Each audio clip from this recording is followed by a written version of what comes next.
संकटनाशन गणेश स्तोत्र 11 पाठ. श्री गणेशाय नमः.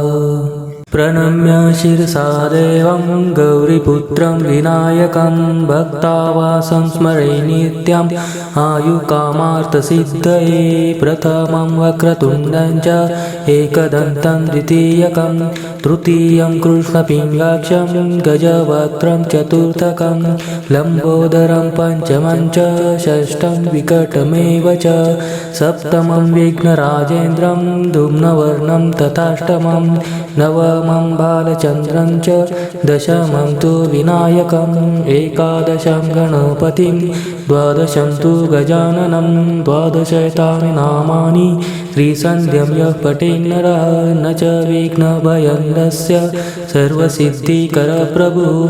विद्यार्थी लभते विद्यां धनार्थी लभते धनं पुत्रार्थी लभते पुत्रान् मोक्षार्थी लभते गतिं. गणपतिस्तोत्रं षड्भिर्मासे फलं लभेत् संवत्सरेण सिद्धिं च लभते नात्र संशयः. अष्टभ्यो ब्राह्मणेभ्यश्च लिखित्वा य समर्पयेत् तस्य विद्या भवेत् सर्वा गणेशस्य प्रसादतः. ॐ श्री गणेशाय नमः. प्रणम्य शिरसा देवं गौरीपुत्रं विनायकं भक्तावासं स्मरे नित्यं आयुकामार्थसिद्धये. प्रथमं वक्रतुण्डं च एकदन्तं द्वितीयकं तृतीयं कृष्णपिङ्गाक्षं गजवक्त्रं चतुर्थकं लम्बोदरं पञ्चमं च षष्ठं विकटमेव च सप्तमं विघ्नराजेन्द्रं धूम्रवर्णं तथाष्टमं नवमं बालचन्द्रं च दशमं तु विनायकम् एकादशं गणपति द्वादशं तु गजाननं द्वादशैतानि नामानि त्रिसन्ध्यं यः पठेत् नरः न च विघ्नभयं तस्य सर्वसिद्धिकरप्रभु. विद्यार्थी लभते विद्यां धनार्थी लभते धनं पुत्रार्थी लभते पुत्रान् मोक्षार्थी लभते गतिं. जपेत् गणपतिस्तोत्रं षड्भिर्मासे फलं लभेत् संवत्सरेण सिद्धिं च लभते नात्र संशयः.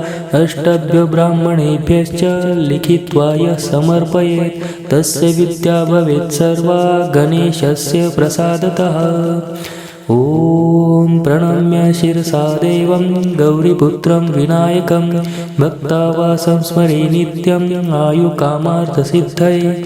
प्रथमं वक्रतुण्डं च एकदन्तं द्वितीयकं तृतीयं कृष्णपिङ्गाक्षं गजवक्त्रं चतुर्थकं लम्बोदरं पञ्चमं च षष्ठं विकटमेव च सप्तमं विघ्नराजेन्द्रं धूम्रवर्णं तथाष्टमं नवमं बालचन्द्रं च दशमं तु विनायकम् एकादशं गणपतिं द्वादशं तु गजाननं द्वादशैतानि नामानि त्रिसन्ध्यं यः पठेत् नरः न च विघ्नभयं तस्य सर्वसिद्धिकरप्रभु. विद्यार्थी लभते विद्यां धनार्थी लभते धनं पुत्रार्थी लभते पुत्रान् मोक्षार्थी लभते गतिं.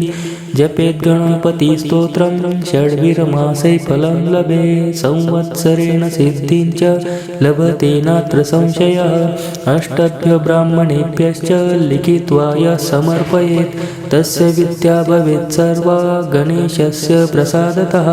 ॐ प्रणम्य शिरसा देवं गौरीपुत्रं विनायकं भक्तावासं स्मरे नित्यं आयुकामार्थसिद्धये. प्रथमं वक्रतुण्डं च एकदन्तं द्वितीयकं तृतीयं कृष्णपिङ्गाक्षं गजवक्त्रं चतुर्थकं लम्बोदरं पञ्चमं च षष्ठं विकटमेव च सप्तमं विघ्नराजेन्द्रं धूम्रवर्णं तथाष्टमं नवमं बालचन्द्रं च दशमं तु विनायकम् एकादशं गणपतिं द्वादशं तु गजाननं द्वादशैतानि नामानि त्रिसन्ध्यं यः पठेन्नरः न च विघ्नभयं तस्य सर्वसिद्धिकरप्रभुः विद्यार्थी लभते विद्यां धनार्थी लभते धनं पुत्रार्थी लभते पुत्रान् मोक्षार्थी लभते गतिं जपेत् गणपतिस्तोत्रं षड्भिर्मासै फलं लभेत् संवत्सरेण सिद्धिं च लभते नात्र संशयः अष्टभ्यो ब्राह्मणेभ्यश्च लिखित्वा यः समर्पयेत् तस्य विद्या भवेत् सर्वा गणेशस्य प्रसादतः। ॐ प्रणम्य शिरसा देवं गौरीपुत्रं विनायकं भक्तावासं स्मरे नित्यम् आयुकामार्थसिद्धये प्रथमं वक्रतुण्डं च एकदन्तं द्वितीयकं तृतीयं कृष्णपिङ्गाक्षं गजवक्त्रं चतुर्थकं लम्बोदरं पञ्चमं च षष्ठं विकटमेव च सप्तमं विघ्नराजेन्द्रं धूम्रवर्णं तथाष्टमं नवमं बालचन्द्रं च दशमं तु विनायकम् एकादशं गणपतिं द्वादशं तु गजाननं द्वादशैतानि नामानि त्रिसन्ध्यं यः पठेन्नरः न च विघ्नभयं तस्य सर्वसिद्धिकरः प्रभुः विद्यार्थी लभते विद्यां धनार्थी लभते धनं पुत्रार्थी लभते पुत्रान् मोक्षार्थी लभते गतिं जपेत् गणपतिस्तोत्रं षड्भिर्मासै फलं लभेत् संवत्सरेण सिद्धिं च लभते नात्र संशयः अष्टभ्यो ब्राह्मणेभ्यश्च लिखित्वा यः समर्पयेत् तस्य विद्या भवेत् सर्वा गणेशस्य प्रसादतः।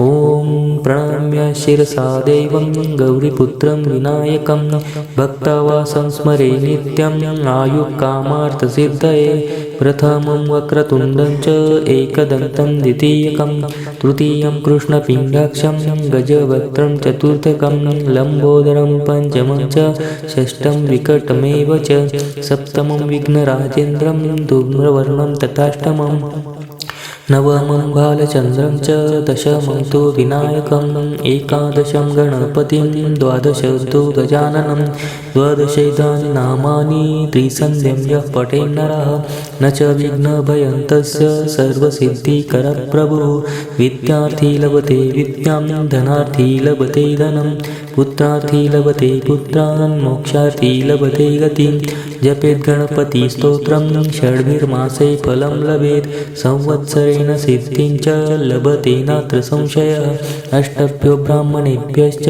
लिखित्वा यः समर्पयेत् तस्य विद्या भवेत् सर्वा गणेशस्य प्रसादतः।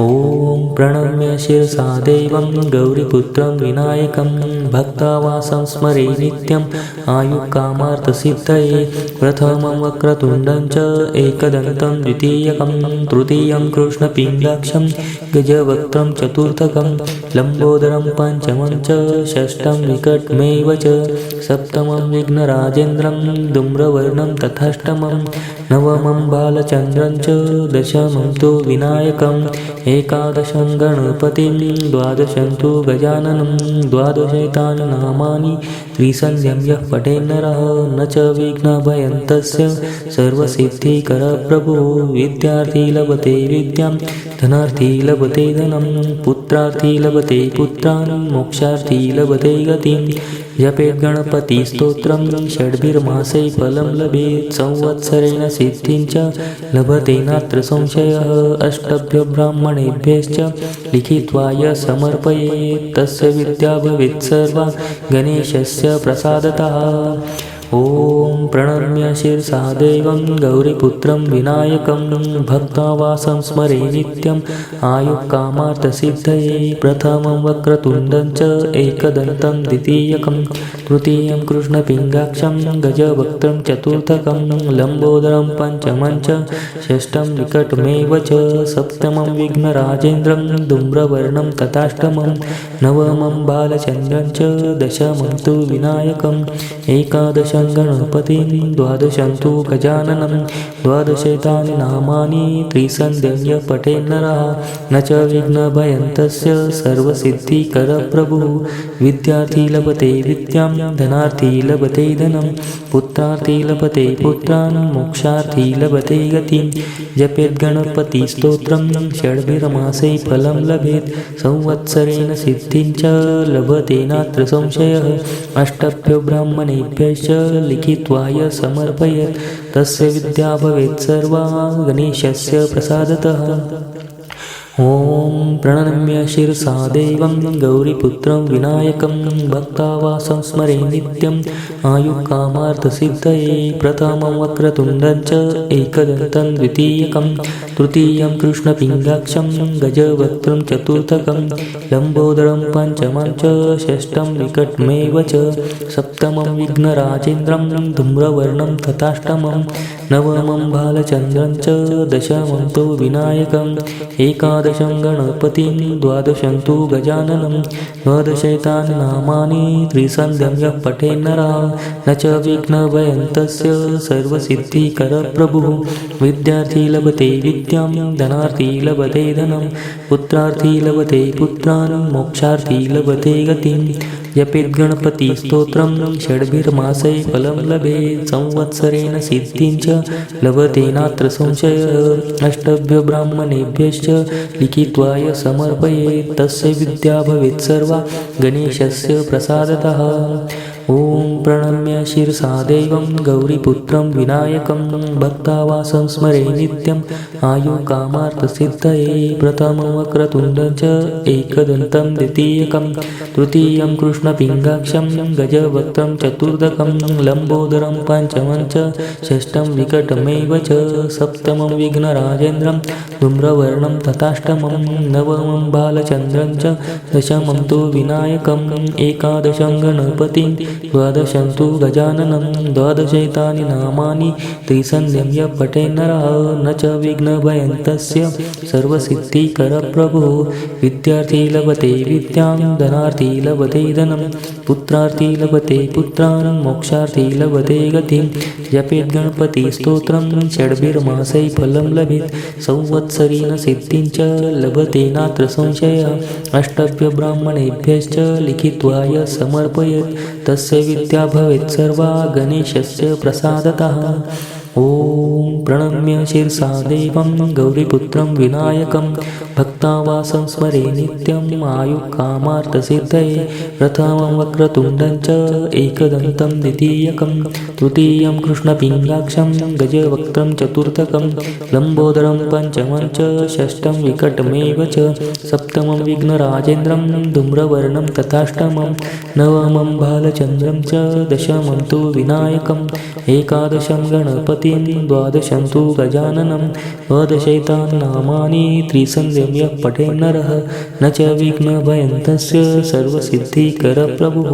विद्यार्थी लभते विद्यां धनार्थी लभते धनं पुत्रार्थी लभते पुत्रान् मोक्षार्थी लभते गतिं जपेत् गणपतिस्तोत्रं षड्भिर्मासे फलं लभेत् संवत्सरेण सिद्धिं च लभते नात्र संशयः अष्टभ्यो ब्राह्मणेभ्यश्च लिखित्वा य समर्पयेत् तस्य विद्या भवेत् सर्वा गणेशस्य प्रसादतः। इति श्री नारदपुराणे संकटनाशन गणेशस्तोत्रं सम्पूर्णम्।